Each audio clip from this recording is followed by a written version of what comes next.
The Ben is like a brother, is like ibyo uvuga ndabizi. Bruce Melody nawe nuko ibyo uvuga ndabyumva. Urumva? So like yaba Kenny Soul, yaba nibi bituvuga ba Papa Gigi, abahanzi yaba Chameleone mani, abahanzi n'abantu bafite iyo defo. Bafite defo yo kumva, kandi hari ukuntu ushobora kubumva kubera most time abantu kubera umuntu aba bakunda, hari ukuntu umuntu aza akagukorera ibintu kubera aje muri system y'ubuhanzi, rero ugasanga umuntu atangiye kugukorera ikintu ariko agitangiye utakimusaba. Urabyumva ibyo ndimo ndavuga? Noneho at the time ukatangira kubona ko probably like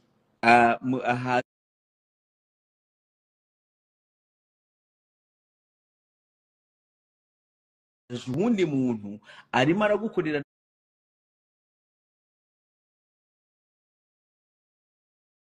nawe icyo uriya gukorera, noneho ayisarusha wa wundi ariko nawe ntabwo kimusabye.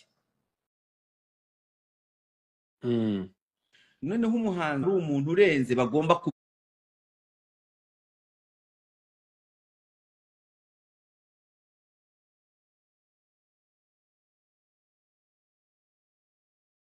kubikora.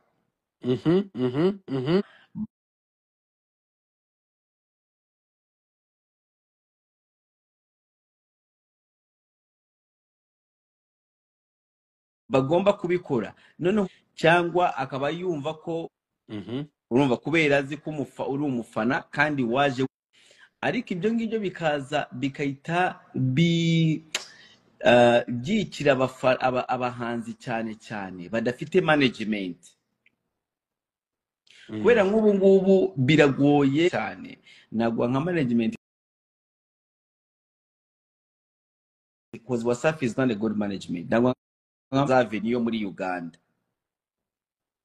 biragoye cyane kubona Vinka kwandikiye cyangwa azawi,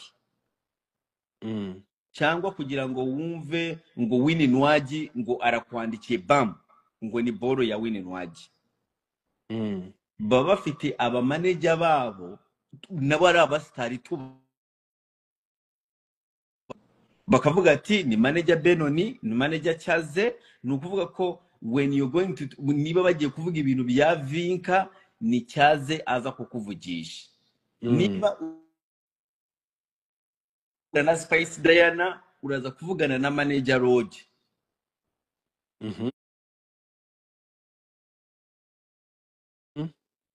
And then manager Roja ibyo muvugana byose kuri Spice Diana, to the extent ko Spice Diana ubanza gura na manager Roja akagutwara kwa Spice akagushimira. So rero there is no way uzavuga ko Spice ari umwana mubi. There is no way ushobora guhura na kwa Jeff Chiwa. Jeff Chiwa is gonna do everything. Ntabwo uzavugana na Sheba. So abahanzi ariko Chameleone abantu bajya bamufata cyane nka The Ben na Bruce Melody. Kubera Chameleone ameze nkabo. Chameleone ni umuntu uno munsi uvugana nawe akakumvisha ko ari umuntu we. As I'm telling you right now, Chameleone ni umuntu muri DM zanjye twandikirana ariko ntabwo am following. So like icyo gishobora kundakaza. Ariko kubera njyewe mbana noneho nabitinzemo ndabizi. Urumva like ajya no kubikora like nabibo. I understand them better than they even understand themselves. Genda guhindukira niye biragoye kugira ngo ndavuga ati okay uno musupera n'uri ntabwo afite management.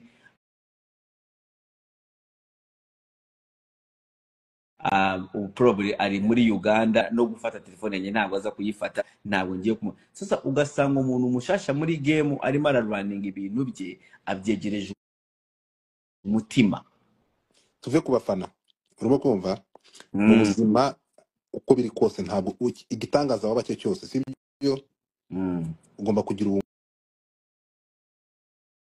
I'm getting ariko rikamaze nkwereke noneho nka devuga and then araza kubimenya araza kubihindura. Ubundi abantu bajya batungurwa mbabwira ibintu ko ntabwo nabo The Ben ashobora guhinduka keretse apfuye akavuka kabiri. Reka nkwereke The Ben avugana avugana ni n'inshuti ya Dekati Babarawo.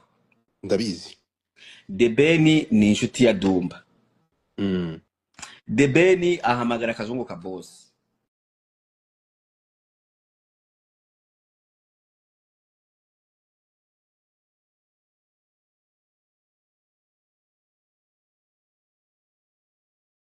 Mm.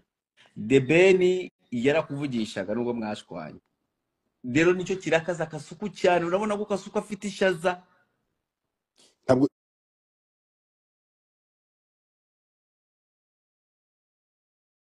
wibaze ko, reka nkubwire ikintu gitangaje, urumva? Ndaje ngurangirize, ntabwo I'm not gonna make my point ukiriyemo. Na n'umuntu na Tycoon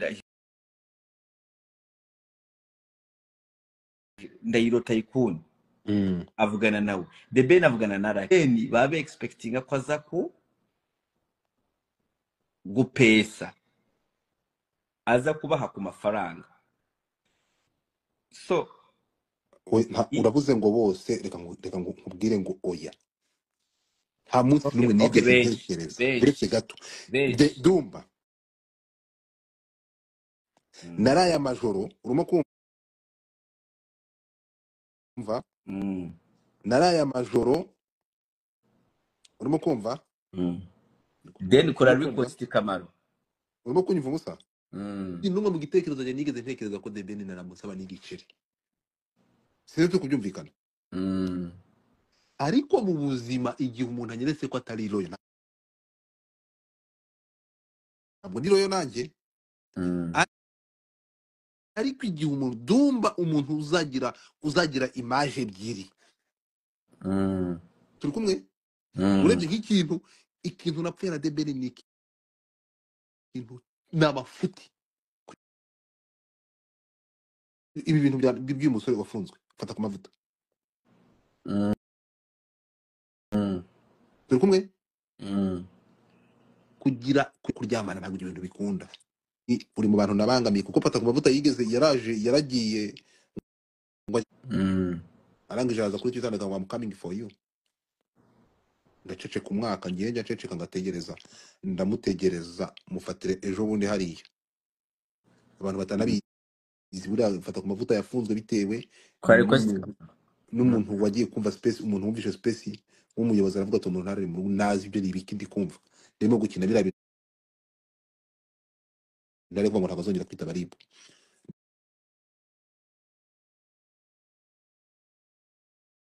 N'ibindi byagiye bikurikirana. Karuka tugareke gato, ndubije cyane kuko zabizanditse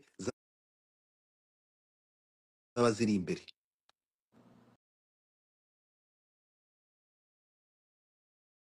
Uko nyumva? Fata tere, umuntu aranyegera nguko hakorwa iki, mubiba karambwa ati niteguye kumubabarira pe. Turi kumwe?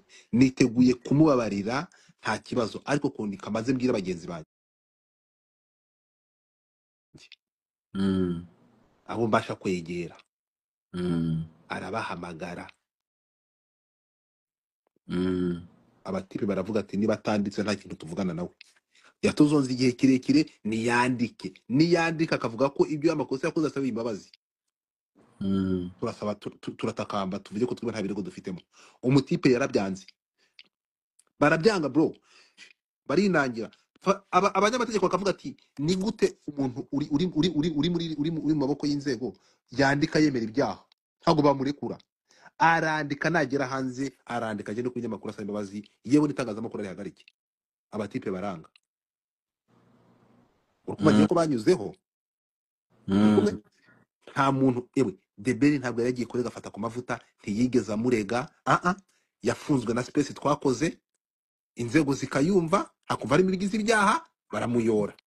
Urukunyumva? Ariko kuba yarazi abo yahemukiye n'ibirego byatanzwe agomba kuzira, niwe yegere ngo asabe imbabazi. Naratumitse ngiye, ntabwo ntacyo nafata ku mavuta ku buryo ibyo bintu byari kongera ngo gusaba imbabazi ndeke kubibagezaho. Dumba, The Ben ndabizi neza ko yakiriye ubutumwa buvuye kuri Ramujene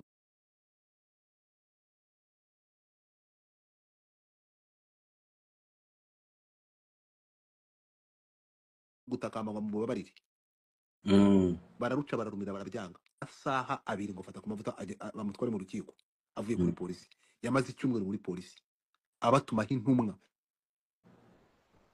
igihe kigeze cyo kujya muri polisi habura amasaha 2 ngo aje mu rukiko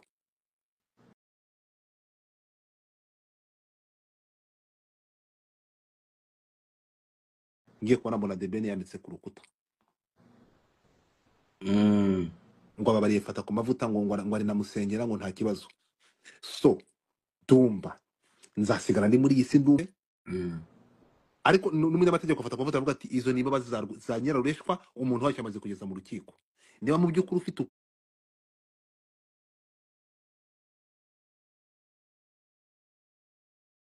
kuri cyangwa mufite umutima wo kubabarira wamaze kugitanga gikuremo The Ben ahita yandika hari umufana wamubwiye ati vanamo icyo kirego The Ben aravuga ati nta kirego nigeze gutanga mu buzima bwanjye ndeguriye umugabo urimo kunyumva umufana ararakara bati guess what yahise amagara kano kapunda ati The Ben nibwo yahise yandika ibaruwa ako kanya nta nubwo ari wowe yanditse yasabye umunyamategeko barayandika uramwana yurira moto yitwarira The Ben arayisinya isubira ku munyamategeko aciyemo umunsi umwe yakoze iriya post ikintu kiriho naravuze mu bintu nshobora gupasiyata ntabwo bishoboka gerageza neza muri public nta kintu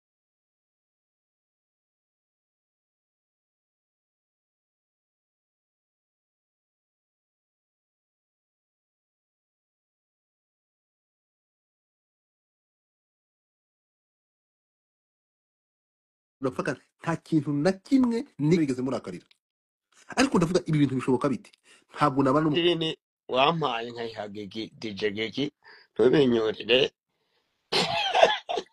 oya buretse gato tumumve Godfather then Twitter ndahita nkuramutse Godfather meze bitese oya nta kintu mbwira usanze umuntu ari kuvuga uniganye nkari naye nkari nguniganye unese usanze umuntu ari kuvuga uhise umvugira wari kwihangana kamyoce twubana nta kintu mvuze ariko ndi gusuhuza wagisazi kana karangiza ijambo ikibazo cyawe ntabwo uri kunyumva ndagusuhuje ntabwo nyikirije so Dumba rero nsoza ntabwo hari umuntu ushobora kwitegereza ngo abantu benshi baranyandikira niki ko wahoraga urwa niki wapfuye na The Ben umva The Ben sinafunga ntabwo nta hantu nzigera mpura na The Ben kameme is a superstar ndumufana kumwe platform zanjye ntabwo zishobora kujya no kuri kimwe cya 10 cya platform za The Ben sizi kubyumva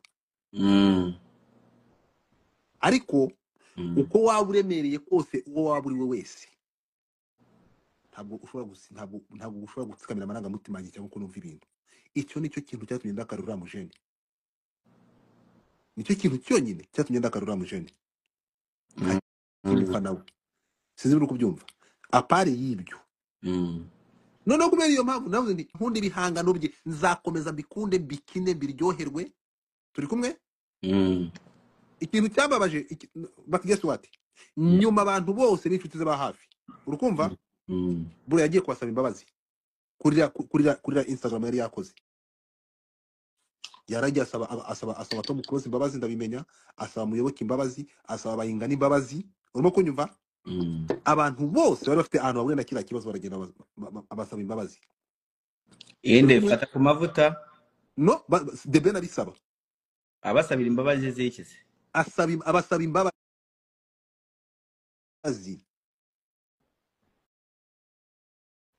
ziki ziriya post yari yakoze sinzi muri kubyumva aragenda ajya gusaba murangira imbabazi ibindi ntabwo nshaka kurengaho urukunyumva bya bindi nakubwiraga bro ndeba amajoro naraye urukunyumva nuko mbere mvuze ibi bintu on public ndeba amajoro naraye urukunyumva ndeba ukuntu nitera uramutipe kuko bwa mbere nukubera ikibazo cya The Ben birabakoraga urimo kunyumva umusenda afunga umutwe aragenda byose arabikora urukunyumva By'ukuri nitanyije n'abantu nagiye mu bibazo bye amagafaka aragenda araceceka so kuva icyo gihe rero navuga ati umva twumvikane rero aka gasuzuguro nta munsi n'umwe nzigera nza kugusaba ikirayi cyo gushyira ku meza fata musumba zose urabeho ndagiye gufata kuva uwo munsi kandi n'uyu munsi urumva umusa nitambikiye umushuti wawe urimo kunyumva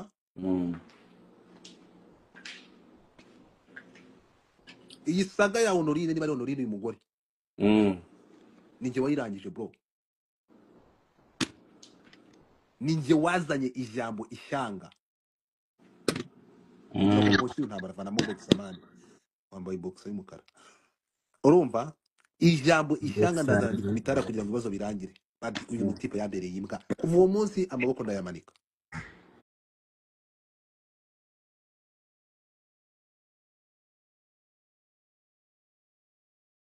go away ariko nasoje Godfather Kamaro Godfather nagusuje ngo bimeze bite umeze neza wiriwe wewe neza Godfather ah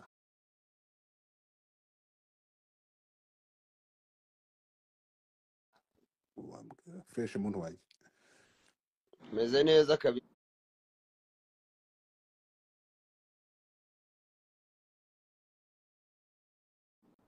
man ndi muzima cyane miriye neza muganira kuri showbiz muganira ku bintu ufite ushaka kongeraho cyangwa icyo ushaka gukuraho ngiye kongeraho ibintu byinshi nkoreho n'ibintu byinshi